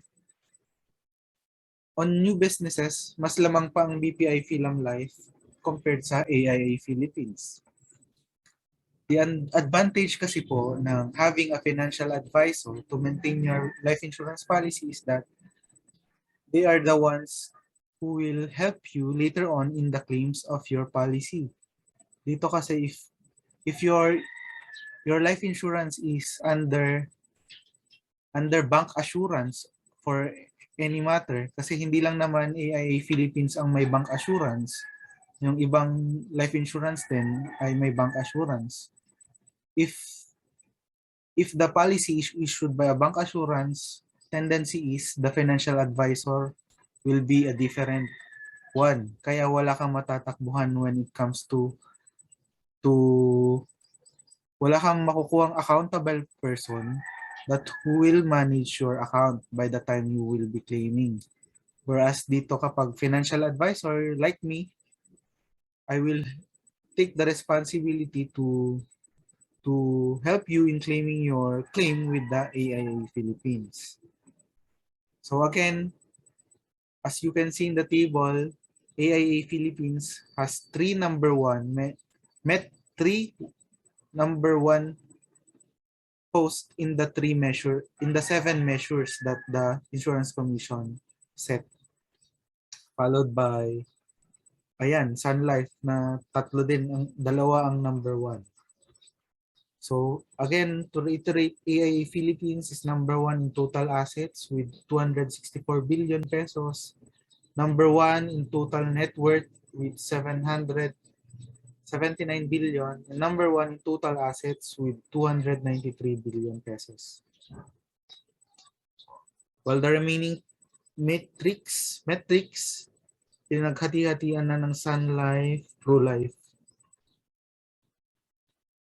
Sila ang tignan ng top 1 sa other 4 metrics.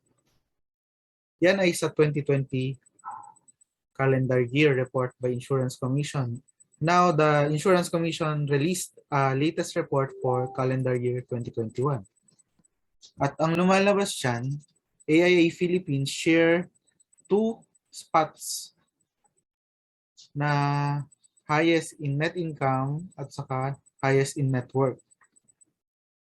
While Sun Life naman, number 1 sa premium income, number 1 sa total assets. Regardless, AIA Philippines is a top performing company. Kita nyo naman, 2 out of 5 metrics, number 1 ang AIA Philippines. That is the company that I represent. I represent a company with sturdy backbone that will meet its promises by the time you will need the policy, by the time that your beneficiaries will claim from your policy.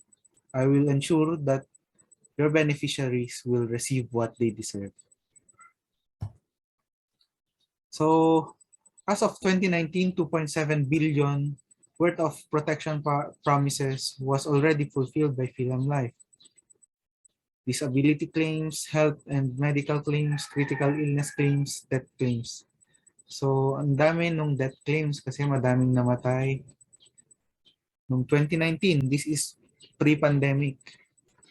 Again, AIA Philippines was established June 21, 1947, and now, until now, it performs its job of ensuring the lives of Filipinos.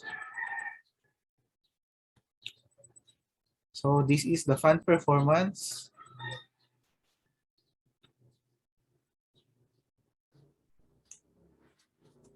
One benefit of having a fund is that diversified yung investment mo. As I lectured earlier, if you invest it in a single basket, the tendency is the higher the risk, higher din ang return. But this one, since it was a fund, diversified yung investment mo into different baskets. And that is beneficial for the investor in the long run. Maraming pagpipilian ng clients based on its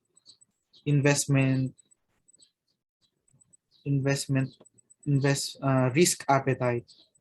So if you want a balanced investment, you can go with a combination of bonds and stocks. Kapag aggressive kayo, you can choose purely stock market investments. The good thing about Philippine Life is that it now has international investments. You can opt to invest in US stocks alone.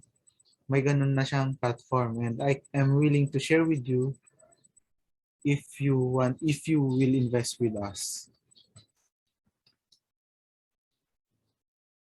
Napakaganda ng life insurance, but the reality is it's not for everyone. Kapag meron ka ng medical condition, malabo ka nang ma-grant ng life insurance. And then, most people, pag narinig ang salitang insurance, they got parang silang may allergy about the word. They misuse the word insurance with death. Kaya ayaw ng tao ng insurance. And that Filipino usually use the term bahala na si Batman mentality, wherein they will brave the future ng walang life insurance. What the reality is, life insurance maintains that the lifestyle of your family is maintained if unfortunately you are taken out of the picture. Imagine, pinaghirapan mong i-improve ang life mo by studying, finishing college degree, looking for a job, finding a stable job, and yet again, without insurance, if you are taken out of the picture, your family, your loved ones will start again from the scratch. Anything you leave, any obligation that you will leave, they will pay out of the estate that they will receive from your estate.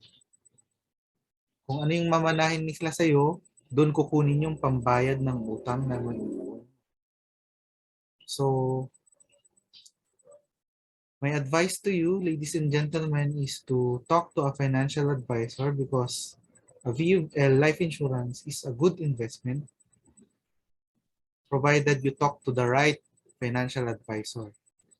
Kasi hindi lahat ng financial advisor is pro VUL life insurance. Okay? So, this is investment hierarchy na tinatawag. Before you invest in high-risk assets like stock, mutual fund, real estate, business ventures, cryptocurrency, make sure na meron kang life insurance as a basic investment. And then, i-meet mo dapat yung emergency fund mo na at least 3 to 6 to address yung problems in rainy days. Dapat meron ka niyan. To reiterate, at least 10 times of your annual income dapat ang coverage mo sa life insurance. So that your family will live for the next 10 years without change in their financial status, in their lifestyle. So your children can still continue to study in his or her school even without you in the future. Sana we normalize that mentality because I myself experienced to have no father by the time that I was in college. Talagang naiangat na ni Papa ang estado ng kanyang buhay by finishing his doctorate degree, earning high amount of money. And yet, nung nawala siya sa picture, we are left empty-handed and that we are left to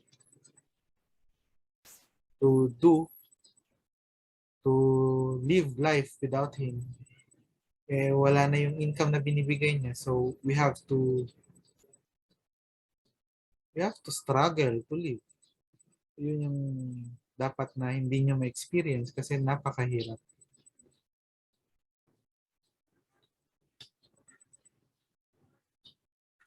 So yung coverage nyo dapat is at least 10 times of your annual income. And you can do that by investing at least 10 to 20% of your current income. Yun lang, that's the supreme sacrifice that you can do for your family and your family will be covered. At least 10 to 20% of your current income. That's also the concept of paying yourself first. The difference will now be your gap in protection and you can opt to increase your coverage to address that gap in protection. So this is my group. I belong to Zenith Financials under the AIA Philippines. Personal service ang gagawin ko and then with direction through numbers and then you will enjoy my trust and confidence because I promise you that I will do this business for the longest time. You will develop self-discipline basically kasi with the VUL life insurance, you can choose payment modes such as monthly, quarterly, semi-annual, or annual. By doing so, magkakaroon ka ng self-discipline to continue the policy, to maintain your coverage. Whereas kapag ikaw lang mag-i-invest sa stock market, no one will push you. No one will push you to invest. Kaya ang tendency, you will end up not investing at all. Kung magkano yung una mong linapag, baka yun na yun hanggang 10 years, 20 years, hindi na madadagdagan kasi no one will push you to invest. With VUL Life Insurance, you will be forced to develop self-discipline and to earn more for your retirement in the future. Number 2, more than saving, overall satisfaction, protection from all barriers of your goal. You address all the risk that confronts your family. After all, ang pinakamahalaga naman sa atin, yung pamilya natin, tama? It's family that's important. You will live healthier and longer, better lives. And finally, you will belong to top 2 to 4% of Filipinos. As mentioned, only 1% have investment in the stock market. While Filipinos, top 2 to 4% of Filipinos kasi very little lang din ang penetration ng insurances sa Philippines. Usually, ang coverages ng Filipinos hindi tataas ng 250,000 ang coverage na. We part of the Filipinos who are insured. Yan. In that sense, mataas yung level ng iyong personal finance skills if you do that. And you will protect your family with that. So before we end, kindly watch this presentation.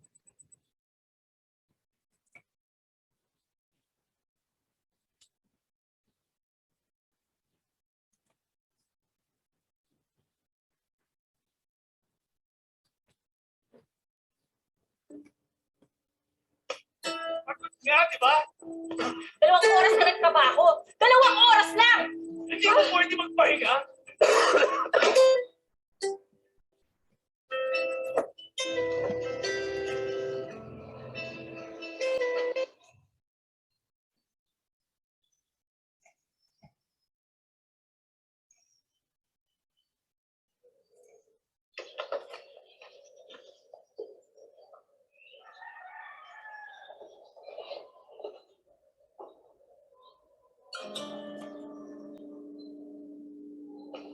Pagod nga, di ba? 2 oras na nagtrabaho. 2 oras lang!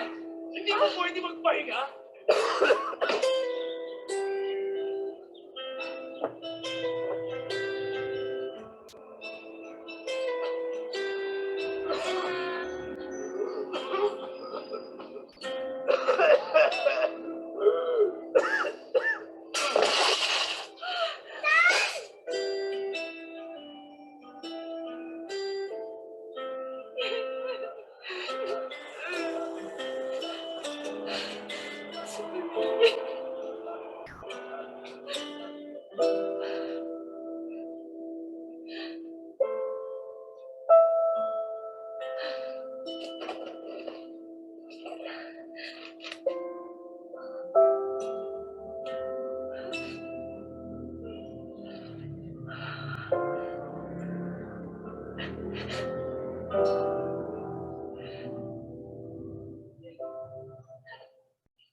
This application will let you trade all assets in the market today, which include stocks, crypto, ETFs, indices, forex, commodities, among others. You can also copy the trades of the best traders, which is called social trading or copy trading. Earn rewards, Start by using my affiliate link. I may earn commissions from your registration.